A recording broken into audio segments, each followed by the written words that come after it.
হয় জল জীবন মিশন প্ৰতিটো ঘৰে ঘৰে বিশুদ্ধ খোৱা পানী যোগান ধৰিবলৈ প্ৰধানমন্ত্ৰী নৰেন্দ্ৰ মোদী যি সপোনৰ আঁচনি হাতত লৈছে গোটেই ভাৰতবৰ্ষৰ লগতে দক্ষিণ হালমাৰা মানকাছাৰ জিলাতো সেই আঁচনি কিন্তু ইতিমধ্যে ব্যাপকভাৱে প্ৰচাৰ আৰু প্ৰচাৰতা লাভ কৰিবলৈ সক্ষম হৈছে আৰু ইতিমধ্যে জিলাখনৰ বিভিন্ন অঞ্চলত দেখা গৈছে এই আঁচনিৰ সফল ৰূপায়ণ যদিও হৈছে কিন্তু কিছু কিছু ঠাইত দেখা গৈছে যে আঁচনি কিন্তু বগাহাতীত পৰিণত হৈছে আচলতে কেনেকৈ এই আঁচনিসমূহ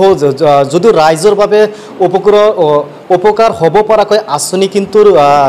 ৰূপায়ণ কৰা হৈছিল কিন্তু পিছ মুহূৰ্তত দেখা গৈছে যে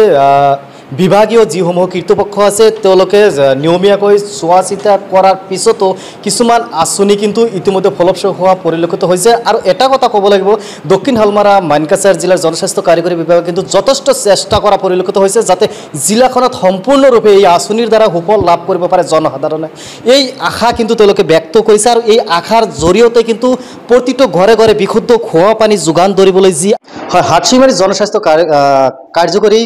যি অভিযন্তা আছে আমি তেওঁৰ পৰা কিছু পোনে মন্তব্য ল'বলৈ চেষ্টা কৰিম যেহেতু ৰাইজৰ অভিযোগ আমি বহুত শুনিছোঁ ৰাইজৰ পৰা বহুত ধৰণৰ কথা শুনিছোঁ আচলতে এই আঁচনিৰ জৰিয়তে দক্ষিণ হালমাৰা মানকাছাৰ জিলাৰ ৰাইজে কিমানখিনি উপকাৰ হৈছে আৰু কি সুবিধা ৰাইজে লাভ কৰিবলৈ সক্ষম হৈছে ছাৰ পোনপ্ৰথমলৈ আপোনাক ডি নিউজ প্লাছলৈ ধন্যবাদ জনাইছোঁ আৰু আজি আমি আপোনাৰ পৰা পোনপটীয়াকৈ কিছু প্ৰশ্নৰ উত্তৰ জানিবলৈ বিচাৰিম যেহেতু দেখা হৈছে দক্ষিণ হালমাৰা মানকাছাৰ জিলাৰ বিভিন্ন ঠাইত JGM আঁচনি ৰূপায়ণ হৈ আছে আৰু কিছু ঠাইত ভাৰ্চুৱেল যোগে আপোনালোকে আঁচনিখিনি ৰাইজৰ বাবে হস্তান্তৰ কৰিছে এতিয়ালৈকে জিলাখনত কিমানখন আঁচনি আপোনালোকে ৰাইজৰ বাবে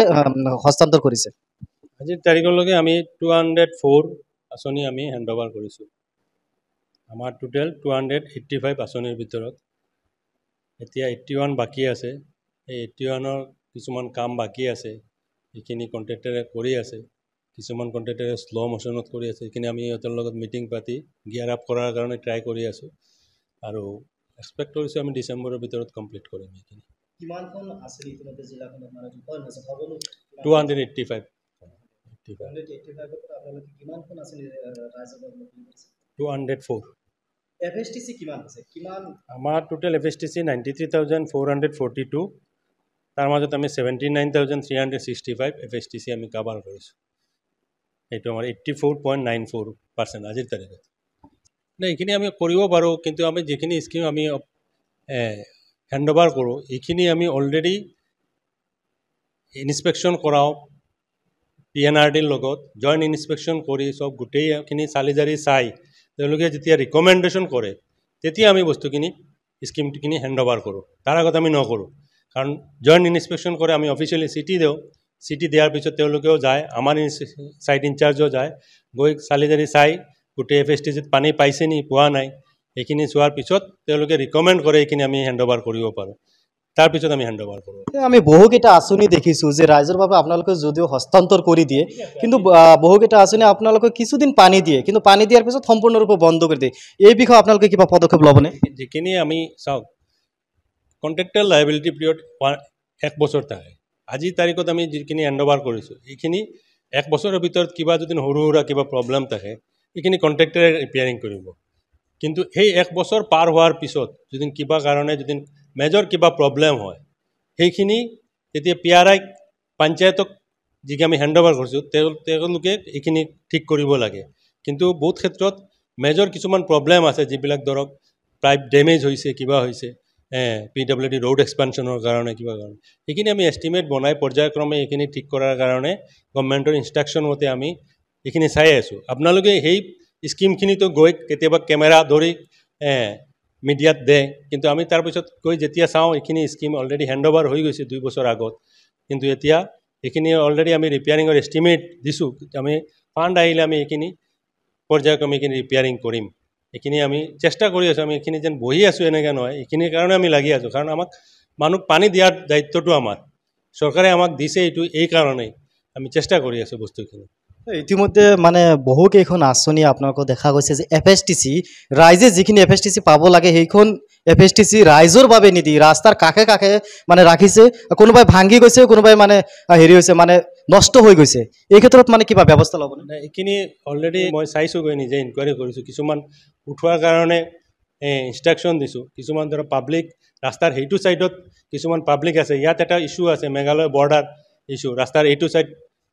অসম সেইটো ছাইড মেঘালয়, কিন্তু কিছুমান মানুহ এইটো ছাইডৰ পৰা মানুহ গৈ সেই মেঘালয়ৰ ছাইডত ঘৰ বনাই আছে। ইহঁতে ৰিকুৱেষ্ট কৰে যেন আমাৰ ইয়াত এটা FSTC দিয়ক, পানী আমি তেওঁলোকৰ বেনিফিটৰ কাৰণে কিছুমান SOI আমাক ৰিকুৱেষ্ট কৰে, ৱাটাৰ ইউজাৰ্ছ কমিটিয়ে ৰিজলিউশ্যন লৈ তেওঁলোকে বোলে আমাৰ এই ৰাস্তাৰ এইটো কাষত FSTCটো দিলে আমি পানী লৈ যাম, কিন্তু আমিতো ৰাস্তা ক্ৰছ কৰি মেঘালয়ৰ ছাইডত আমি পানী FSTC দিব নোৱাৰোঁ। এইকাৰণে কিছুমান ক্ষেত্ৰত এনেকৈ FSTC হৈছে। সেই FSTCখিনি আমি কৈছোঁ যদি প্ৰেক্টিকেলি ৱাটাৰ ইউজাৰ্ছ কমিটিয়ে যদি ৰিজলিউশ্যন লৈ দিছে তেওঁলোকে ৰাখক, নহ'লে এইখিনি উদ্যোগ কৰক। এইখিনি কথা হ'ল কি, এই আপোনালোকে যিটো কামত ডিফেক্ট ধৰিছে কিবা ক'বা আমি ৱেলকাম কৰিছোঁ, আমি বেয়া পোৱা নাই, কিন্তু কথা হ'ল কি এইখিনি আমি বিলো দিয়া নাই, কণ্ট্ৰেক্টৰে বিলো ৰেইজ কৰা নাই। আমাৰ ছিষ্টেমটো হ'ল কি কামটো পাৰফেক্টলি 100% কৰিব, থাৰ্ড পাৰ্টি ইনস্পেকশ্যন টীম আছে, টীমে ভিজিট কৰিব, গৈ চাব, চালি জানি তাৰপিছত ৰিকমেণ্ড কৰিব এইটো পে'মেণ্ট দিয়া যায় এনেকৈ। তাৰপিছত আমাৰ SDOয়ে চাব, SOয়ে চাব, SDOয়ে চাব, ময়ে চাম, তাৰপিছত গৈ আমি পে'মেণ্টৰ সেই ৰিকমেণ্ডেশ্যন আহে। আৰু এইখিনি স্কিম যিখিনি এনেকৈ কণ্ডিশ্যন আছে এইবিলাকে পে'মেণ্টো হোৱা নাই কণ্ট্ৰেক্টাৰে, আমি এইখিনি কাম কৰোৱাৰ কাৰণে খুব প্ৰেছাৰ দি আছোঁ কণ্ট্ৰেক্টাৰক। এইখিনি যেন তেওঁ বেয়া কাম কৰি পে'মেণ্ট লৈ গৈছে এনেকুৱাও নহয়, পে'মেণ্টো লোৱা নাই, কামটো কৰি থৈছে, এই কণ্ডিশ্যনত আছে। অলৰেডি কেম্পেইন চলি আছে, এতিয়া যেন স্বচ্ছতা সজাগতা চলি আছে, যিটো স্বচ্ছতা সেৱা, এনেকৈ আমি IAC মেছেজ আমি অলৰেডি ৱালত লিখা আছে, স্কিমৰ ফ্ৰণ্টত আপুনি চাব, ৱালত বাউণ্ডাৰী ৱালত লিখা আছে। কিন্তু আমাৰ মানুহ হেবিট এটা হোৱাৰ পিছত হেবিটটো যেতিয়া এৰিবলৈ টাইম লাগে, কিন্তু অকণমান টাইম লাগিব, কিন্তু হ'ব, এইটো নহ'ব বুলি নকওঁ, মানুহ হ'ব, কিন্তু মানুহে সেই পানীটো ৱেষ্টেজ কৰে, এইখিনি খোৱাৰ বদলি ৱেষ্টেজ কৰে, গাড়ী ধুব কিবা হ'ব, কিন্তু আমি এইখিনি মানুহক বুজাই আছোঁ য'ত এনেকৈ পানী ৱেষ্টেজ নকৰিবলৈ এইখিনি বস্তুটো। হয়, আচলতে ইয়ে আছিল হাটশিমাৰী জনস্বাস্থ্য কাৰিকৰী বিভাগৰ অভিযন্তা। আমি তোৰ পৰা কিছু মন্তব্য ল'বলৈ চেষ্টা কৰিম, যিহেতু দ্য নিউজ প্লাছ ধাৰাবাহিকভাৱে বাতৰি অব্যাহত ৰাখিছে। জিলাখনত বিভিন্ন ঠাইত ৰূপায়ণ হৈ থকা আঁচনিৰ মাজত দেখা হৈছে বিভিন্ন খেলি মেলি যদিও হৈছে। ইতিমধ্যে কাৰ্যবাহী অভিযন্তাগৰাকীয়ে এটা কথা স্পষ্টভাৱে কৈছে যে যিসমূহ কাম ইতিমধ্যে ঠিকাদাৰে কৰিছে, অৰ্থাৎ কোনো কামত যদি খেলি মেলি হৈছে, কাম সম্পূৰ্ণ কৰাৰ পিছত